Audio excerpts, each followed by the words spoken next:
আসসালামু আলাইকুম, কেমন আছেন সবাই? আশা করি ভালো আছেন। তো আমরা অনেকেই কিন্তু একটা বিষয় লক্ষ্য করি না, গ্রাম অঞ্চলে আমরা যারা নামাজ পড়ি।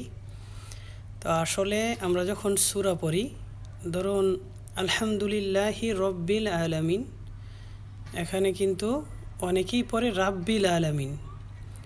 দেখুন, আরবি হরফের ৮টা হরফের মধ্যে কোনো আকার হবে না। যদি আকার থাকে, আকার বলতে আমি বোঝাতে চাচ্ছি, মনে করেন রয়ের উপরে যদি জবর থাকে, শুধু জবর থাকে, তাহলে আমরা কিন্তু পড়ি র জবর রা, কিন্তু শব্দটা আসলে হবে র জবর র।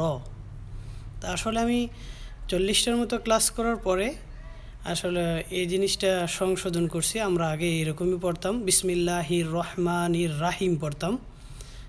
তো অনেকেই এভাবেই পড়ে, আবার কেউ পড়ে আলাম তারা। আসলে শব্দটা কিন্তু আলাম তারা না, আলাম তা র। তো এইভাবে পড়তে হবে, আলাম তারো কাইফা ফাআলা রব্বুকা। এখানে কেউ বলে রাব্বুকা, আসলে কিন্তু শব্দটা রাব্বুকা না, রব্বুকা। র জবর রা হয় না, র জবর র হয়।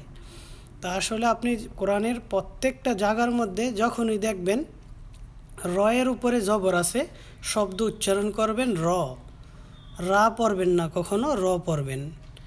তা আসলে এগুলো আমরা সংশোধন করাটা জরুরি, কারণ আমরা পড়তে গেলে অনেকেই ভুল করি। তো আসলে আমি 40টা ক্লাস করার পরে যতটুকু শিখছি কোরআনের হয়তো 1%।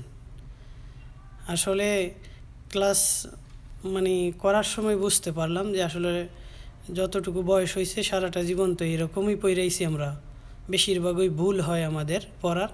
তো একটু চেষ্টা করে পড়লে আল্লাহ সুবহানাহু ওয়া তাআলা আমাদেরকে ইনশাআল্লাহ মাফ করবেন।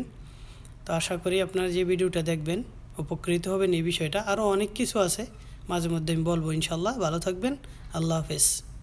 আর আমি কোনো হাফেজও না, আমি কোনো ইসলামের লাইনও পড়ালেখা করি নাই। তো এই জিনিসটা মাথায় রাখবেন, ভুল হলে ক্ষমা করবেন। আল্লাহ হাফেজ।